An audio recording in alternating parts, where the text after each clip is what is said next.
It's the 29th of April. Just having a look at our first dual crop. It is organic spring beans and organic spring rape sown together. The beans are coming quite nicely now. So here, there's a bit of pea and bean weevil damage just around the edges, but I think they'll grow out of that all right. They were planted about 3 weeks before the oilseed rape. The oilseed rape was broadcast on top and then harrowed and rolled. The rape is coming now, so there's a little bit there, a bit there, a bit there, a bit there, a bit there, a bit there. The oilseed rape isn't too thick. I don't want the beans to be quite as thick as normal, and I don't want the oilseed rape to be quite as thick as normal, because obviously I want room for both crops, but hopefully together they'll do quite well. Unfortunately, it hasn't rained, I don't think, at all since the oilseed rape went in, so I'm fairly pleased that some's germinating. What I don't want to happen is for it to be too dry for ages, and then if there's any that hasn't germinated, that sort of germinates even later. But there's not a lot we can do about it. But at the moment, the beans are looking good. The rape is there. You could just do with a bit of a rain just to help it get there and nice and strong. But then again, if it does rain, the weeds will grow more as well. So, and I think there's a reasonable bit of rape there. If they grow into good strong plants, they should be good. But yeah, we keep getting these sunny, dry springs. We did put the grass and clover seed on the spring oats, which are just across there, the far side of that hedge, the other day. Sam broadcast those on and harrowed it and rolled it. So whether any of that will grow until it rains or not, I don't know. I think some of it will. It generally seems fairly resilient, grass and clover. I think the worst thing that could happen is if it doesn't rain at all. The oats are in and growing. They don't want to get too big before the grass and clover germinates, because they don't want shielding out. I really do want a good take of grass and clover. That's probably one of the most important parts of our rotation, so hopefully it'll be okay. We'll see, keep our fingers crossed. So yeah, we could just do with a bit of rain. No doubt when it does rain, it might not know when to stop, but that's just farming, isn't it? Anyway, see you later.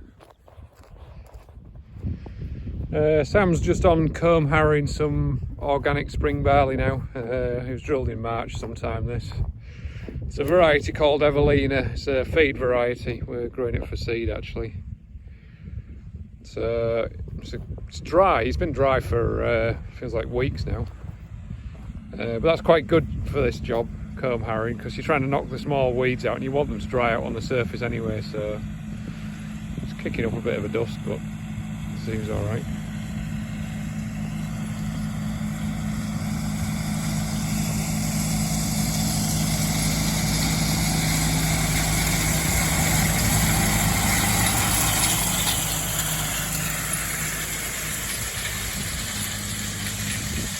It's on a bit of a hillside, this field, you can see there. It slopes down that way. Slightly annoying thing about the comb harrow is that sometimes it pulls a bigger wave of soil with it going downhill than uphill, so if you're not careful you can bury some of the crop with soil and stones when you're going downhill, and then uphill it doesn't do the same thing. You don't really want to bury it anyway. Bury the weeds maybe, but so what we're after killing in here really is there's a few small plants. There's a bit of charlock that hasn't knocked that anyway, actually, but that'll probably still keep growing. But it's amazing if you keep, we'll probably go, we've been over this once. We're going to the same direction as drilling at the moment, so up and down the seams. Sam did go over about a week ago at right angles to the drilling, which was that way. And actually this charlock, sometimes if you comb harrow it one way and then come back a few days later and do it the other way, you can pull it out. Some of these are fairly stubborn. It's a bad field for charlock, actually. But it will be. There's one there, look, that's only just held on. If that gets knocked next time, it'll probably come out. It's quite patchy as well. But you can see here, there's a lot more here than there is here. Sometimes after it's been knocked out, it's quite hard to find. It's probably one of our worst weeds, actually. Although I did manage to sell some charlock seed this last year. We had a field of organic beans that grew really bad with charlock, and a company called Hodmedod's. I told Josiah at Hodmedod's about the Charlotte seed, and he said, "Oh, I think you can eat that," and so he's bought some off me, which I was quite pleased about. But he's got a reasonable bit now, so I don't think he might not want too much next year, but we'll see. But certainly if I get some in a sample of grain again, I'll clean it out.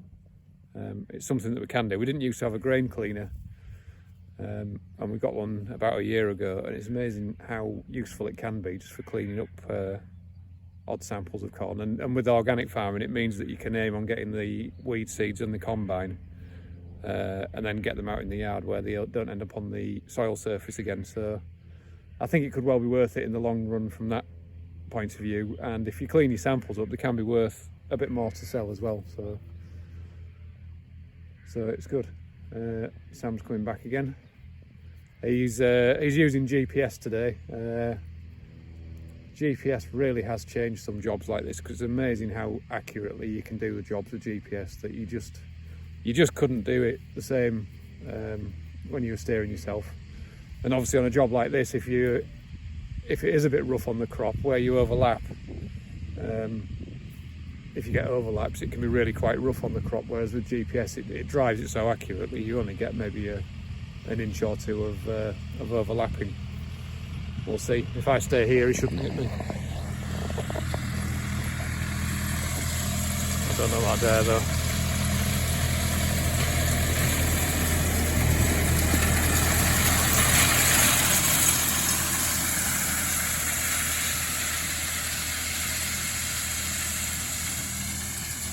It's making a good job actually. There's a few adjustments you can make on the machine just to make it, you can alter the harshness of the tines, but I think he's probably set about right there.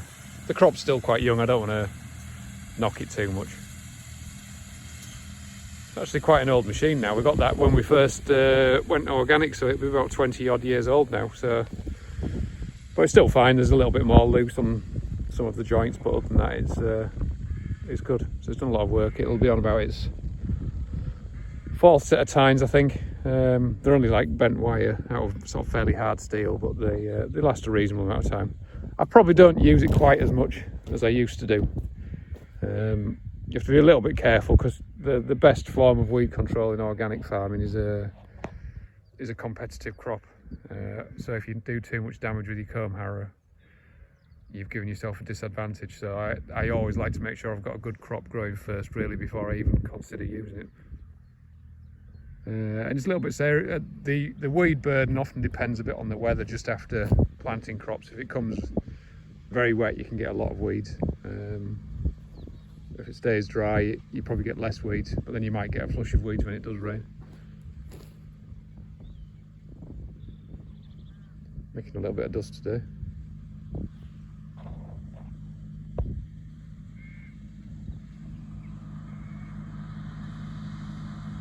Doesn't take much power. That tractor's 130 horsepower, but you could pull that with 100 horsepower easily enough. We tend to use that tractor because it's the lightest one we've got, really, so it treads quite lightly.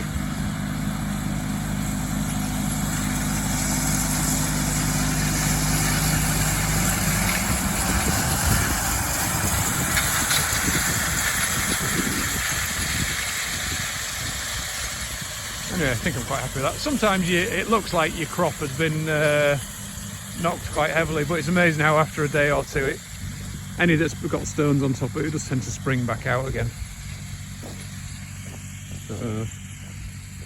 You can just see there the difference between where he's harrowed and not. But some of those plants, they're only laid down, they'll get back up.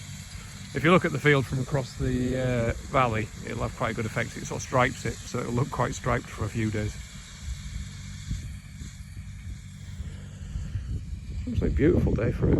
It's just warming up a little bit now, so I'm hoping if things got rain, they would really grow now.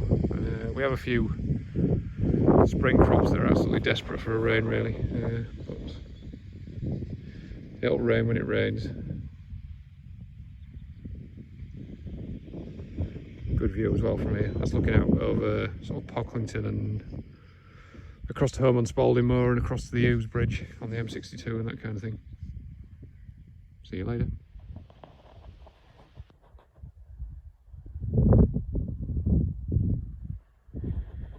Just in a field of conventional oilseed rape now. Can still see some comb harrowing over there. Yeah, last time this field was oilseed rape, it did absolutely awfully. I can't think what the problem was really. I think it was maybe pigeons and one thing and another. But this was direct drilled, so it's not cost us a lot so far.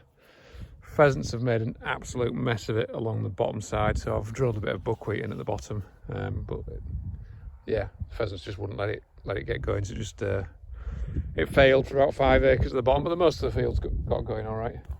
The plants look really pleased with them. They're really strong and healthy, really quite robust, and there's still plenty of flowers still coming. It's not massively tall, but yeah, there's flowers right down here. And when I've probably wants a sclerotinia spray, because the petals are just starting to fall, and apparently they can carry some a disease called sclerotinia, which is on the petals, and when the petals fall, they stick to the leaves like that, and then the infections land on the leaves. I think they may move into the stems. But there's even flowers coming right down here. Whether they'll come to anything or not, I don't know. We'll see. I'll pull this one out. Yes, well anchored. Hang on a minute. Put you down there.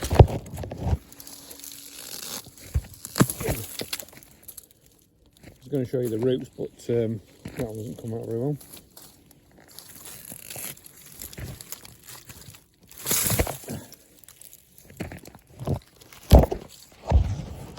There we go.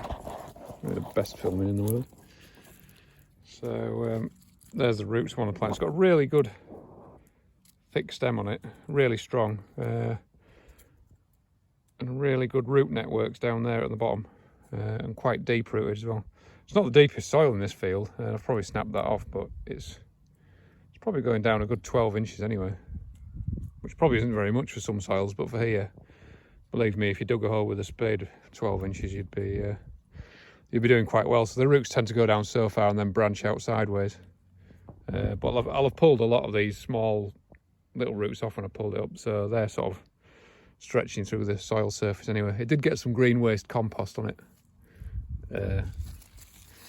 in the autumn, which I think helped.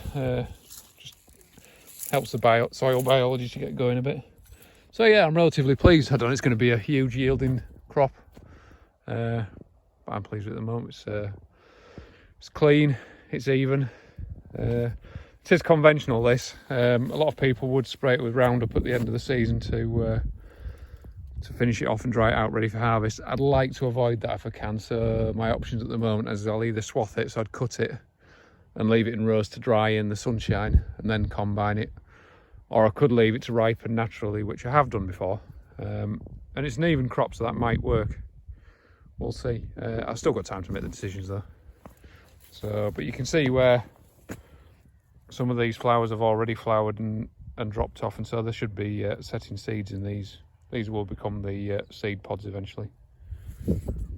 So yeah, fingers crossed it'll be a reasonably good crop. And the prices for rape are good at the moment because of, unfortunately, because of what's going on in the Ukraine. There seems to be a shortage of sunflower oil, so it's probably, I think that's stimulated the rapeseed oil market, which I suppose is good for farmers at the moment. I think the worry is at the moment that the Ukrainian crop's probably still there. They're probably just struggling to crush it and move it, and the infrastructure's not working very well, so they could end up with 2 years crop to sell next year. So there's a good chance everything could be very valuable this year, but it could be absolutely on the floor yet next year. But I suppose it depends what happens. But yeah, so it's boosting. Fortunately or unfortunately, it's boosting prices this year, but it may have a negative effect another year yet. We'll have to see. It'd be a lot better if there wasn't a war in the Ukraine. We could be a little bit more stable, because as well as our rapeseed price going up, the fertilizer price that we have to pay to help us grow this crop has gone up astronomically as well. So although the price has gone up, it's not all good news, because a lot of the other input costs have gone up. Personally, I don't think I really mind if fertilizer stays very expensive, because I'd really rather not use it if we could, but That's not everyone's opinion. We'll see. Also plenty of insects in this field as well at the moment. But it's been quite cold, so I'm not sure the insects have quite got going yet. I know if it's hot for a few days, you can really start to hear the bees and bumblebees and all sorts in these fields. It's had no insecticides, so really the insects should absolutely love it. The only thing I think these fields are short of, as like I say, it's a conventional field. There isn't a lot of biodiversity in here. There's oilseed rape and that's it. My organic fields are... My organic rape, I'm intercropping with some beans this year, so it gives it a lot more biodiversity, which I think it probably helps it to support a lot more invertebrates. So this is all right, but it's a monoculture, which is fine. Makes it easier to work with, makes it easy to harvest. From producing oilseed rape, it's probably the most efficient way of doing it. But you know, you make your own decisions and grow your own crops, don't you? So, okay, see you later.